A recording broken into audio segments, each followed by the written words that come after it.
Hello everyone, Ben Emerson here. Today we are taking a little dive into lower back pain and one of the biggest swing characteristics that can damage your back, give you a lot of pain on the golf course, and to some people take you out of the game completely. I'm going to give you some of my favorite exercises and drills to help your back, get you into a good back swing position and be able to deliver a club the way we'd like, coming up in today's video.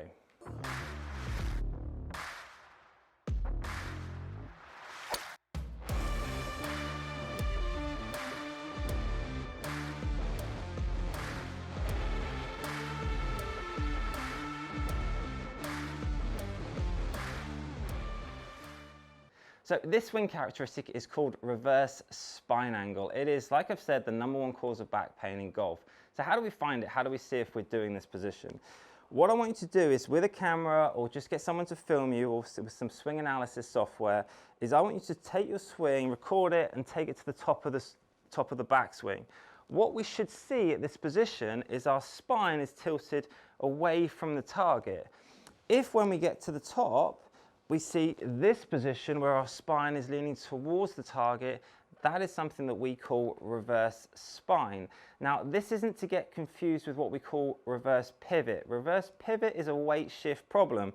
Reverse pivot is when we see our weight go in the backswing, go into our lead side, and then to correct it, we go into our right, and we actually get this kind of reverse pivot position. That's not what we're talking about. What we're talking about is actually, when we get to the top of the swing, we can still have our pressure on this right side, but our spine can be this way. That is called reverse spine. That is the #1 cause of lower back pain in golf. And here are some of my favorite drills to get you out of it. So to understand why reverse spine is the #1 cause of back pain, we just have to take a little dive into spinal mechanics, just a little bit. And I just want to show you this for a second. If I was to stand up straight and put my arms out, what we see in the golf swing, we see this. This is called spine flexion, where we bend forward. This is spine extension when we goes back. This is lateral flexion to the left, and this is lateral flexion to the right. So in the golf swing, all those moves happen, right? We have some flexion and extension, and we have some left and right side bend. Now, if I was to see a normal kind of golf swing, one of the swings we see on tour, what happens is this, right? If you would see my left shoulder goes down, and I flex forward, and then I very simply rotate, my spine is now tilted away from the target that I was talking about earlier, right? This is a nice normal backswing position and a nice spine angle. But if I was to do something very different, if I was to extend backwards, still get my left shoulder down, and now I was to rotate, now all of a sudden I'm in this reverse spine when we're tilting away. Literally, the only difference between these two is flexion extension. I've actually come out of posture, so I've rotated, I've leaning back too much, and now I'm in this reverse spine. Let's talk about where the pain is, because if you look at the top of the swing now, you're going to assume that it's going to be lower left pain that's the problem, right? This looks like it's pinching. But actually, that's not where pain occurs. Pain occurs at impact, right? So what happens is you extend, left shoulder down, rotate. So I'm in this reverse spine. Now we're going to rapidly right shoulder down, flex forward and rotate. And it's that kind of repositioning that just makes our lower back, all our joints in our lower back just explode into each other. And that's where we get all these discs and arthritic problems. If, and I really mean this, if you want to preserve your career, if you want to carry on playing golf for as long as possible, if you see yourself in this reverse spine, if you see any of your playing partners, if you see yourself on a camera doing this, please stop, get assessed by a TPI professional immediately, because it's not if your back will hurt, it is simply when your back will hurt. And we've got to do everything we can to fix it. So one of my favorite sort of kind of drills, feelings to get you out of this kind of reverse spine is actually to work on this kind of flexing forward. Like I said, I want this body to feel like it's flexed forward. If at any point it's extending and then we go into this position, then we've got problems. So this is a nice little TPI drill that Dave Phillips invented, and it's basically called a power cable drill. Very simply, all I want you to imagine is you've got a power cable for the lower body and a power cable for the upper body. At address, what you do is as you flex forward, you plug them in, right? So these are the power cables plugged in.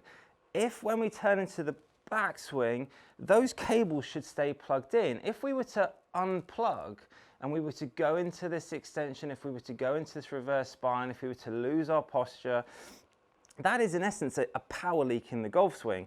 I want you to feel that you are staying plugged in throughout the entire backswing, all the way back. You're going to stay flexed forward, you're going to keep those power cables plugged in, and in transition you're going to remain plugged in, and the only time it unplugs is when you're looking down the fairway watching your good work.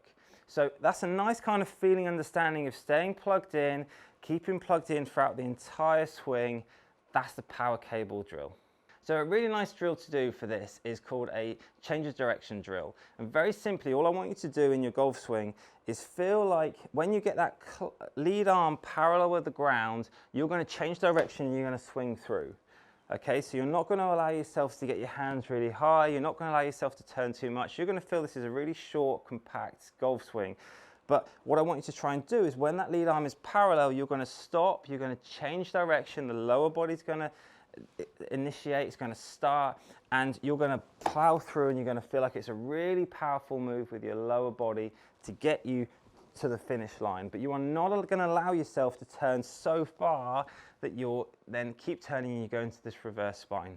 Another drill that I like is just with some sort of weighted ball, is I want you to feel like you're going to get into your normal golf posture, arms out in front, and with this weighted ball I want you to just very slowly swing back.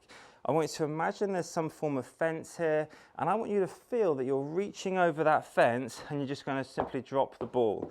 You can see that weight has pulled me over, it's got my spine over into this position, and that gives me a really nice spine angle. With a weighted ball, we obviously don't want to hurt ourselves and we don't want to go backwards. It's really hard to do this. So just with that weighted ball, you can have it starting out in front if you want to, just to get a bit of momentum first, but just really feel like that ball is pulling you over onto that trail side, your spine is tilted away, and now we're in a really good position. One of the problems that we see quite a bit with this reverse spine is people have always been told that they need a really big, powerful, wide, big shoulder turn, which is absolutely correct. If you want to hit it further, that's a really nice way of doing it. Unfortunately, most people's bodies' flexibilities, especially with the guys, our flexibility is not great most of the time, really struggle to turn to the top of the swing and get a full 90-degree turn. So what tends to happen is you find another way to add more turn, and that's when we get into this reverse spine.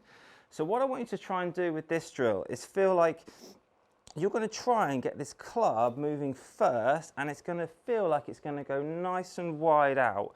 I don't want you to feel that you need to do this kind of one-piece swing where everything turns together, because if I get here, and if I show you from this angle, if I do a one-piece turn and I turn this way, what I see more often is the club gets really tucked behind here.